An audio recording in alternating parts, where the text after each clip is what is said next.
예, 지금 법원에서는 윤석열 전 대통령의 내란 우두머리 혐의에 대한 결심 공판이 다시 진행되고 있습니다.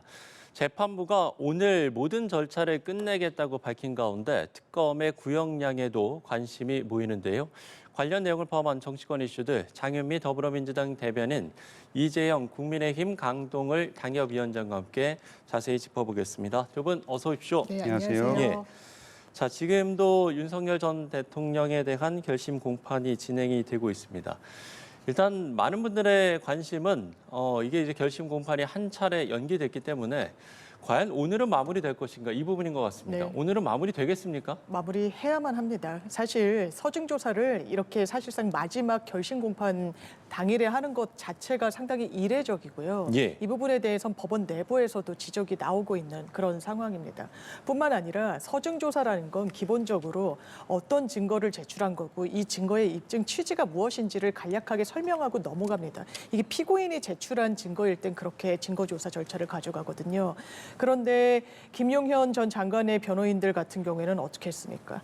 계속 영상을 틀면서 사실상 계엄을 막아낸 시민들을 어떻게 보면 희화하고 조롱하기도 했습니다. 이 표정 보라면서 이 사람들은 미리 계엄이 발동될 걸 알고 있었다는 취지로 이야기를 하기도 했어요. 예. 이게 피고인의 방어권과 무슨 상관이 있습니까? 그러니까 소송 지휘라는 건 어떻게 보면 정확하게 가르마를 타주고 교통정리를 하는 절차인데 직위원 재판부가 그 부분에 있어서는 상당히 다른 재판부와 다르게 무르게 어떻게 보면 또 휘둘리는 그런 모습을 보여줬다라는 점은 사실 이론의 여지가 없다. 다만 이제는 더 시간이 없습니다. 네. 원래 윤석열 전 대통령의 구속기간 만료일은 1월 18일이었어요. 일반 이적죄에서 연장이 돼서 그 기한 이후에도 인신은 확보가 되고 있습니다만 2월 말에는 또 법관 인사가 있습니다. 그 전까지 마무리를 못 짓는다. 판결문이 나오지 못한다라고 하면 또 어떤 변수가 생길지 모르는 겁니다. 이 부분을 재판부가 잘 알고 있기 때문에 오늘은 반드시 마무리를 할 것이고 하겠다는 의지를 나타냈고 또 해야만 하는 상황입니다. 예. 결심 공판이 연기된 게 상당히 좀 이례적이어서 과연 오늘은 마무리될 것인가 이 부분이 이제 많은 분들의 관심사가 된 것 같습니다. 일단 직위원 부장판사는 윤 전 대통령 측에 서증조사 5시까지 끝내달라 이렇게 요청한 상황이기도 하고요. 오늘은 좀 마무리가 되겠습니까? 직위원 판사가 최근에 지난 며칠 동안 지난주부터 보여줬던 모습은 네. 빨리 해라. 어조도 많이 바뀌고 반드시 마무리를 하겠다는 의지를 충분히 표명한 걸로 보여져요. 예. 그리고 이게 사실은 여러 가지 재판 운영에 대해서 비난을 많이 받은 것도 사실이고 거기에 다른 의도가 있는 것이 아니냐 충분히 의심할 부분도 없지 않아 있었다고 보입니다. 다만 이게 이례적인 그 사건은 아니잖아요. 30년 전에 있었던 그 내란 재판 이후에 다시는 대한민국에서 이런 모습을 볼 수 없을 거라고 우리 모든 국민이 믿어왔고, 근데 그것이 깨진 거였고 놀랬고 이건 정치적으로 저희가 굉장히 중요한 시점이기도 하고 앞으로도 있어서는 안 되고 없을 거라고 굳게 믿지만 중요한 건 뭐냐면은 어찌됐든 간에 12.3 계엄 이후에 상당히 그 나라가 혼란스러웠고 소위 말해서 반으로 쪼개졌었고 거기에 굉장히 격돌하는 모습을 보여줬지 않습니까? 예. 시민들 간에. 근데 그런 것들이 나중에 가서 이 판결이 졸속으로 됐다.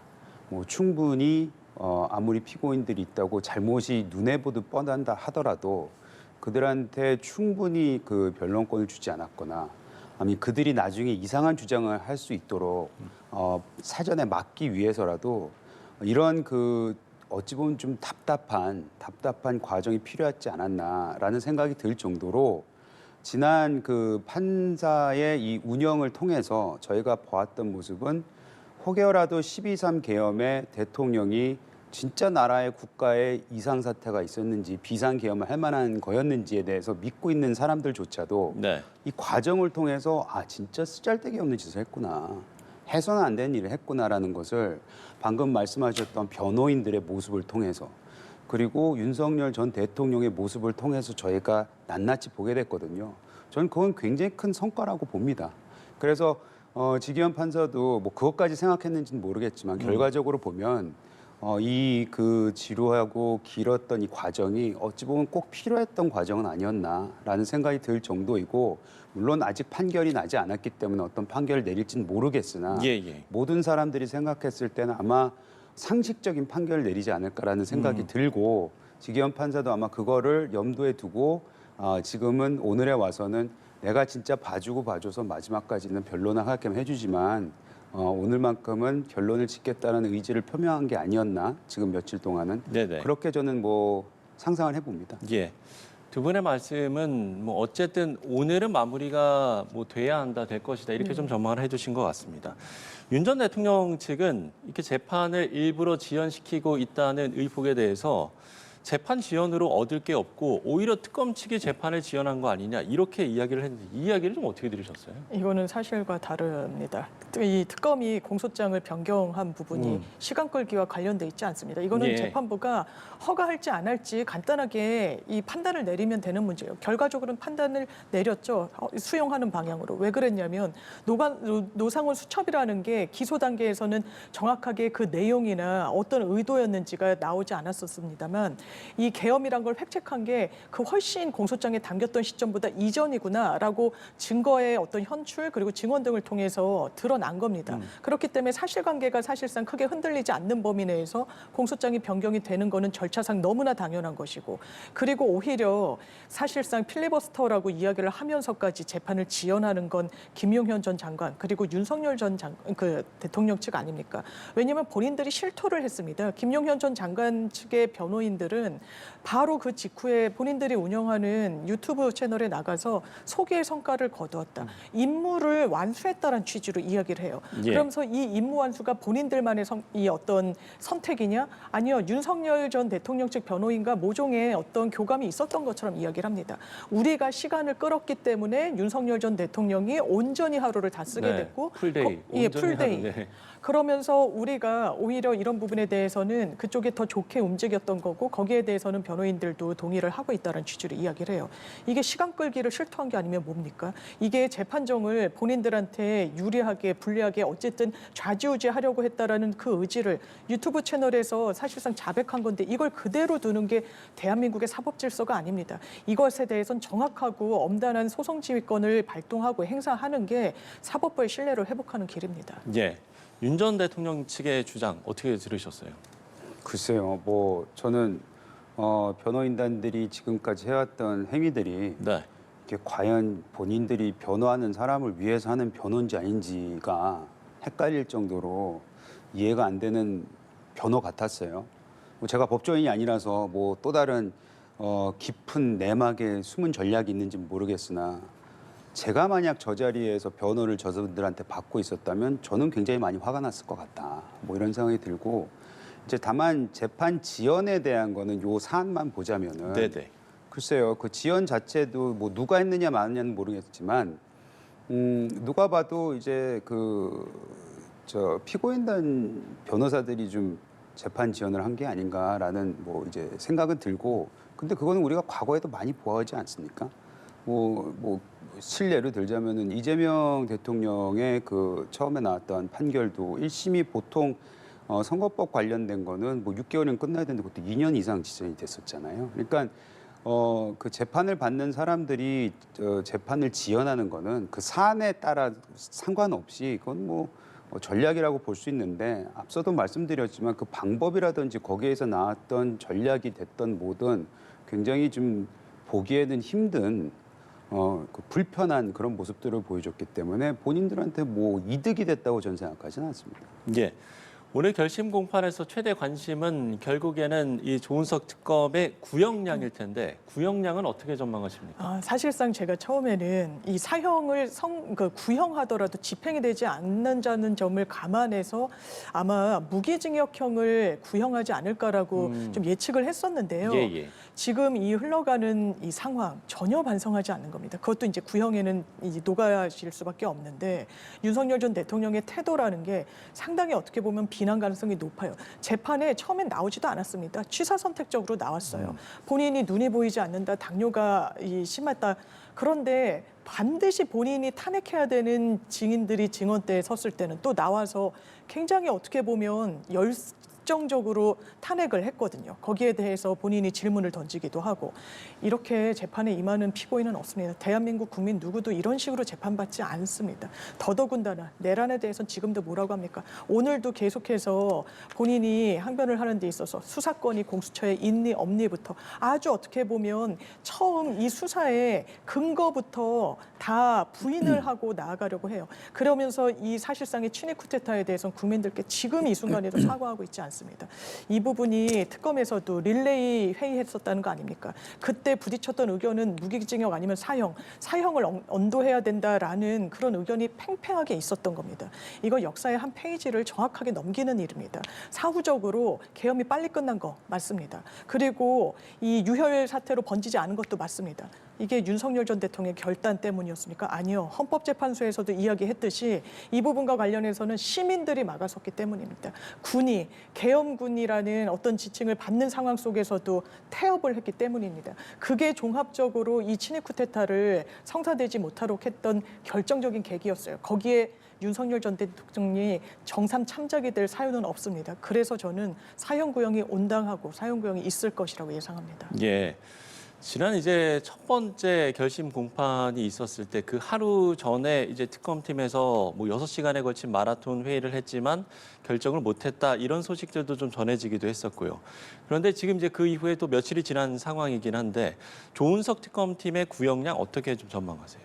글쎄요, 뭐 오늘의 태도만 가지고 구형량을 뭐 바꿀 수는 없을 그렇겠죠. 거라고 보여지고요. 네네. 이미 벌써 어느 정도 결정은 내렸으리라고 보여지는데 상당수의 이제 그 법조인들하고 소통을 해보면 앞서 장 변호사님이 얘기하셨듯이 그 의도는 이제 굉장히 안 좋았다는 건 다 알겠고 다만 말씀하신 대로 매우 빠른 시일 내에 이게 끝났고 그다음에 유혈 사태가 없었다. 이 부분은 법리적인 판단이 들어갈 수밖에 없는 부분이기 때문에 예. 사형 구형보다는 무기징역으로 갈 가능성이 높다라고 얘기를 하더라고요. 그래서 저도 아마 무기징역으로 가지 않을까. 뭐 저는 앞서도 말씀드렸지만 제가 할 수 있는 거는 주위에 있는 여러 법조인들하고 소통하는 그 과정을 좀 전달드릴 수밖에 없는 상황인데 네. 아마 그렇게 나오지 않을 거라고 저는 예측하고 있습니다. 예. 윤 전 대통령의 재판과 관련해서 한 가지 더 짚어보면 이번 주 금요일에 윤 전 대통령의 8개 재판 가운데 처음으로 1심 선고가 내려집니다. 바로 이 체포방해 사건, 그러니까 체포방해 체포영장 집행 방해 네, 혐의. 맞습니다. 예, 정확하게 이렇게 맞죠. 네. 예. 체포영장 집행 방해 혐의와 관련된 1심 선고가 내려지는데 이 부분은 어떻게 전망하세요? 이게 10년 구형이 있었죠. 예. 이제 중형을 구형한 것이다. 뭐 아니다. 이것도 가볍다. 뭐 설왕설래가 있긴 한데 기본적으로 이 체포영장은 법원이 발부한 거였습니다. 공수처가 청구를 해서 법원이 이거는 내란과 관련해 가지고 반드시 인신의 확보가 필요하다라고 해서 집행을 하러 간 거예요. 네. 이 허가장은 대한민국 사법부가 내줄 수 있는 겁니다. 그런데 그것을 불법이라고 전제하면서 본인들의 어떤 경호처 인력을 이게 국가 세금으로 운영이 됨에도 불구하고 사병처럼 용병처럼 부렸던 겁니다. 이 재판에서 이 나왔던 많은 경호처 직원들이 본인을 엄호하라고 우리는 미사일도 있고 가동할 수 있는 총도 있고 총은 경호처 직원 당신들이 경찰보다 더 잘 쏘지 않느냐. 총이라도 보여주면 겁을 먹고 나를 잡아가지 못할 것이다. 거기에 김건희 씨는 또 뭐라고 했다는 겁니까? 총은 이럴 때 쓰라고 차고 다니는 거 아니냐라고 어떻게 보면 막 화를 냈다라는 거 아닙니까? 군 통수권자를 지켜내는 게 당신들의 유일한 업무라고 종용을 한 거예요. 불법을. 대한민국 국민 모두가 법을 지켜야죠. 법을 수호해야 됩니다. 그런데 정말 그 누구보다 법을 지켜야 되는 단 한 사람이 있다면 그건 대통령이에요. 근데 대통령이 그것도 본인의 이 다 엄호하는 경호처 직원들을 사지로 내몬 겁니다. 불법을 하라고. 비난 가능성이 너무 높습니다. 이것만으로도 저는 10년형이 충분하다고 생각하는데 이것만 있는 게 아닙니다. 예. 선고가 되는 이번 주 금요일의 사건에는 국무회의를 해야 됩니다. 계엄을 하기 위해선. 최소한의 이게 절차적인 요건이에요. 그런데 영상에서도 보신 분들이 많으시겠지만 김용현 전 장관이 숫자를 손가락을 하나씩 접어갑니다. 왜냐하면 그 머릿수를 맞추려고. 그러면서 마지막 머릿수가 맞는 국무위원이 도착하자마자 무슨 문건을 채 보기도 전에 어떻게 보면 윤석열 전 대통령이 계엄을 선포하러 튀어나가듯이 나갑니다. 심의 권한이란 게 있어요. 헌법과 계엄법에 국무회의에서 이 부분이 논의가 돼야 되는데 전혀 하지 않았습니다. 이거는 정당한 권한을 방해한 거예요. 오히려 피해자들이 그 당시에 국무위원들이 되거든요. 그런 부분이 다 종합되면 거의 구형에 저는 준하는 이런 선고형이 나올 것이다 생각합니다. 예. 특검팀은 징역 10년을 구형한 상황이고요. 무엇보다 이제 처음으로 1심 선고가 나오는 거기 때문에 더더욱 좀 관심이 가는 것 같습니다. 어떻게 전망하세요?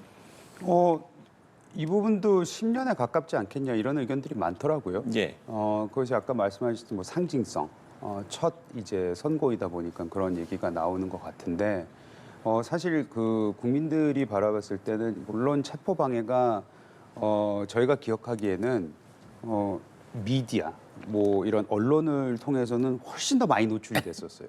비상계엄 그거 자체는 진짜 뭐 3시간 만에 끝내버렸기 때문에 그거보다는 체포 방해가 굉장히 많은 이제 혼란을 가져왔던 네. 사건이긴 해서 몇 번의 시도가 있었고 몇 네. 번의 시도도 있었고 끊임없이 이제 언론을 통해서 방송에 노출이 됐었고 또 그 관저 앞에서라든지 이런 광장 앞에서 계속해서 시민들이 모여서 서로 충돌했던 거기 때문에 저희한테는 굉장히 큰 트라우마로 남아 있는 사건이거든요.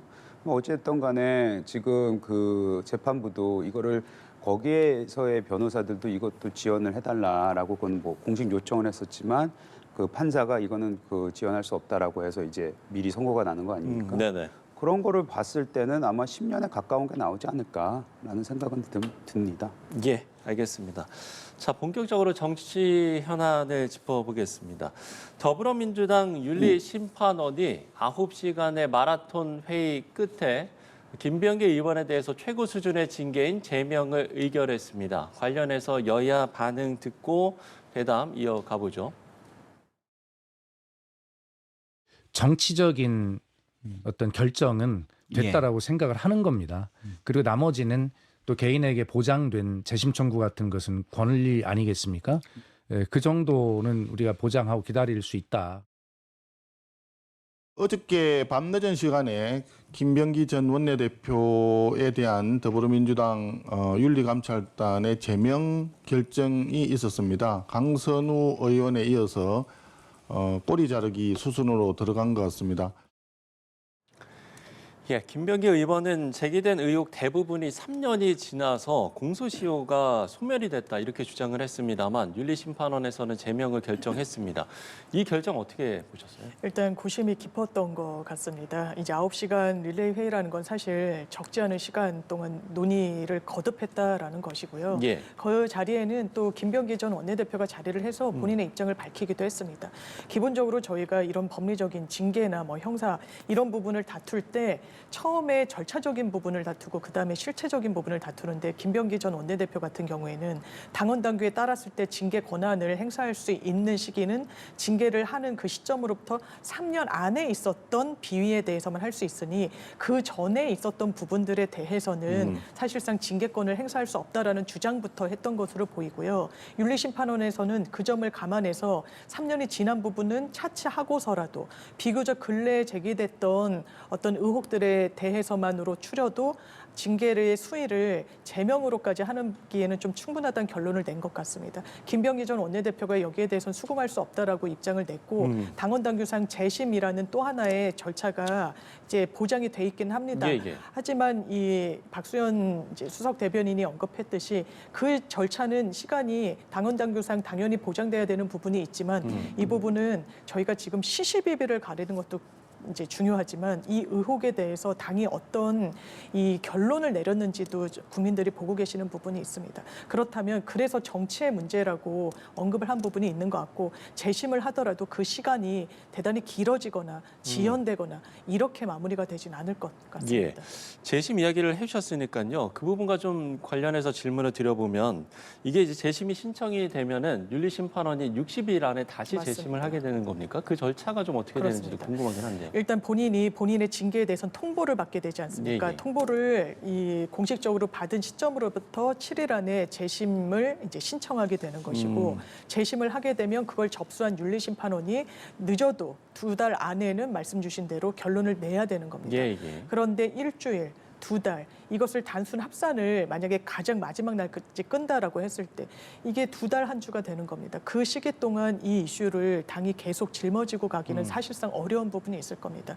그렇기 때문에 재심과 관련해서 가더라도 또 재심을 다시 한번 심판하는 그 주체도 윤리심판원 아니겠습니까? 그렇다면 이게 번복될 가능성은 저 개인적으로는 좀 지금 낮다. 좀 낮다라고 보여지고 아마 속도를 내는 방향으로 왜냐하면 재심을 한다면 왜 재심에 이르게 됐는지 본인의 또 추가 설명 내용이 있을 거거든요. 그 부분을 헤아려 보는 그런 집중적인 심리 절차가 되지 않을까 생각합니다. 예.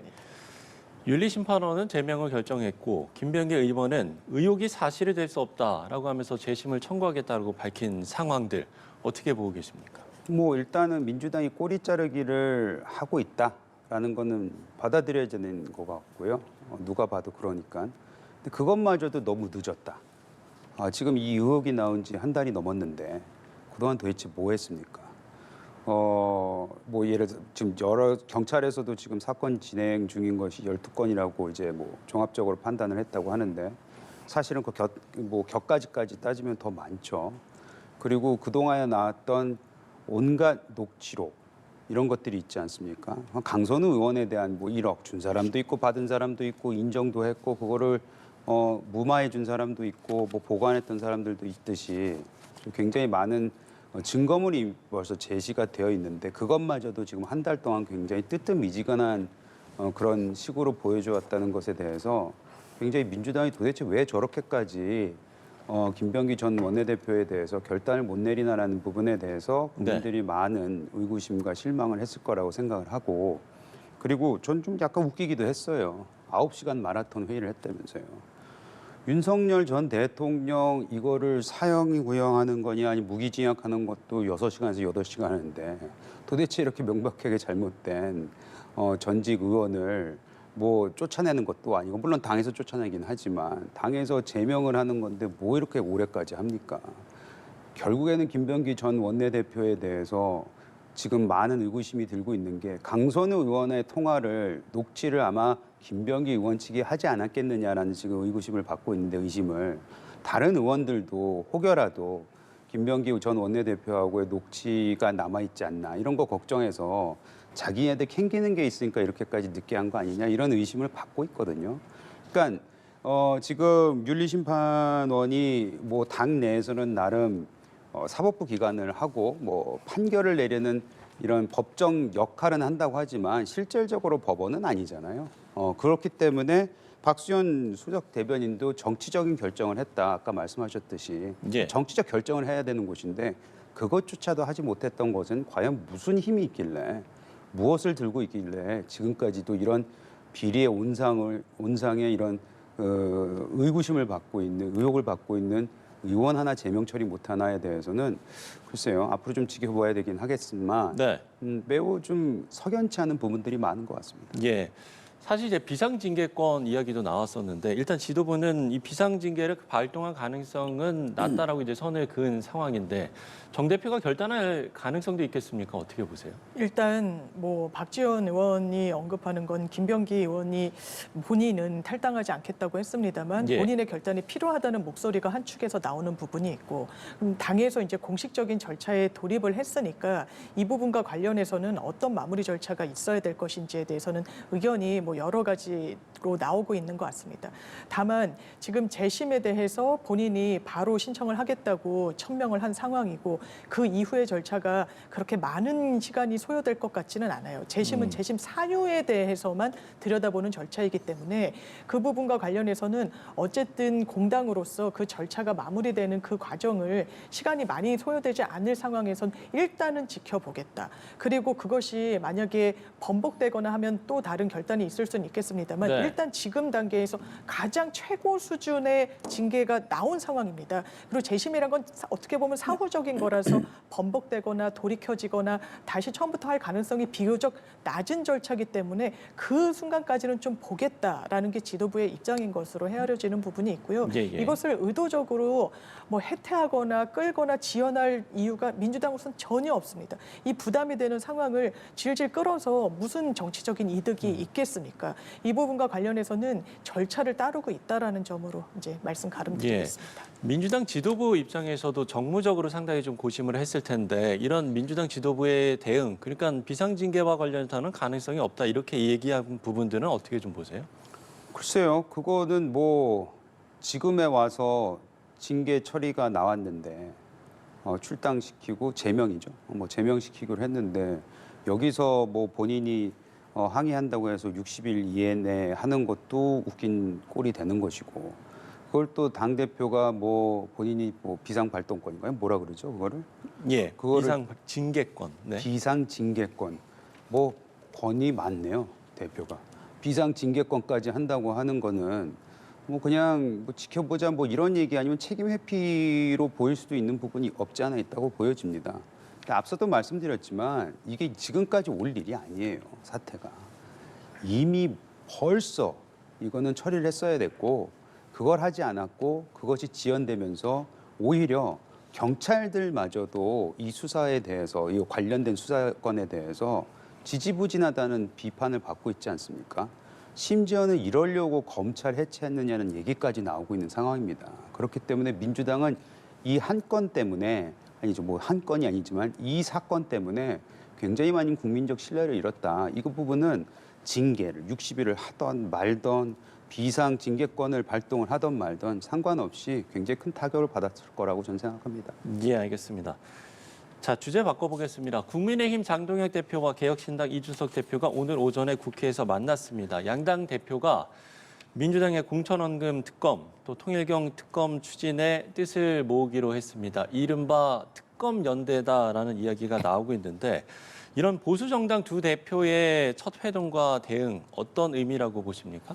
일단은 그 이준석 대표가 오늘 나와서 이제 모두 발언하지 않았습니까? 네. 그래서 본인도 얘기를 했죠. 본인이 당을 박차고 나가서 신당을 차린 것도 정치적인 부분, 특히 윤석열 전 대통령에 대한 이런 여러 가지 부분이 같이 함께 할 수 없기 때문에 본인이 나갔다고 얘기했습니다. 그럼에도 불구하고 지금 국민적 그 의혹이 굉장히 많은 근데 이상하게도 민주당 관련된 인사가 분명히 의혹 대상에 올려 있음에도 불구하고 이 특검이 됐든 수사가 뭐가 됐던 간에 지지부진하게 이루어지고 있는 상황에 대해서만큼은 그 정치적 다름을 내려놓고서라도 국민의 의혹을 해소하기 위해서 같이 함께 해야 되지 않겠느냐 이 부분만큼은 그래서 좀 연대 뭐 특검 연대라고 얘기를 하시는데 그런 부분에 있어서 지금 합의를 본 것 같아요.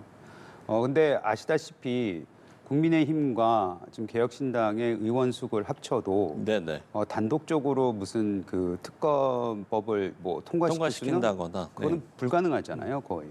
근데 그것에 대한 최소한 국민의 여론을 움직일 수 있는 그런 계기를 만들려고 하는 것 같은데 저는 이런 식으로 계속해서 끊임없이 의혹 제기하고 그 의혹에 대해서 공정하게, 투명하게 이거를 풀 수 있는 방법은 특검밖에 없다는 걸 국민들도 알고 계실 거라고 생각합니다. 그래서 국민의 의견들, 즉 여론이 움직여주면은 의석수는 적더라도 충분히 이 부분을 고려해야 되지 않을까. 아마 민주당 예. 내에서도 게다가 본인들도 이 통일교 특검은 연초 26년 가장 첫 번째 법안으로 통과시키겠다고 정청래 대표가 스스로 얘기하지 않았던가요?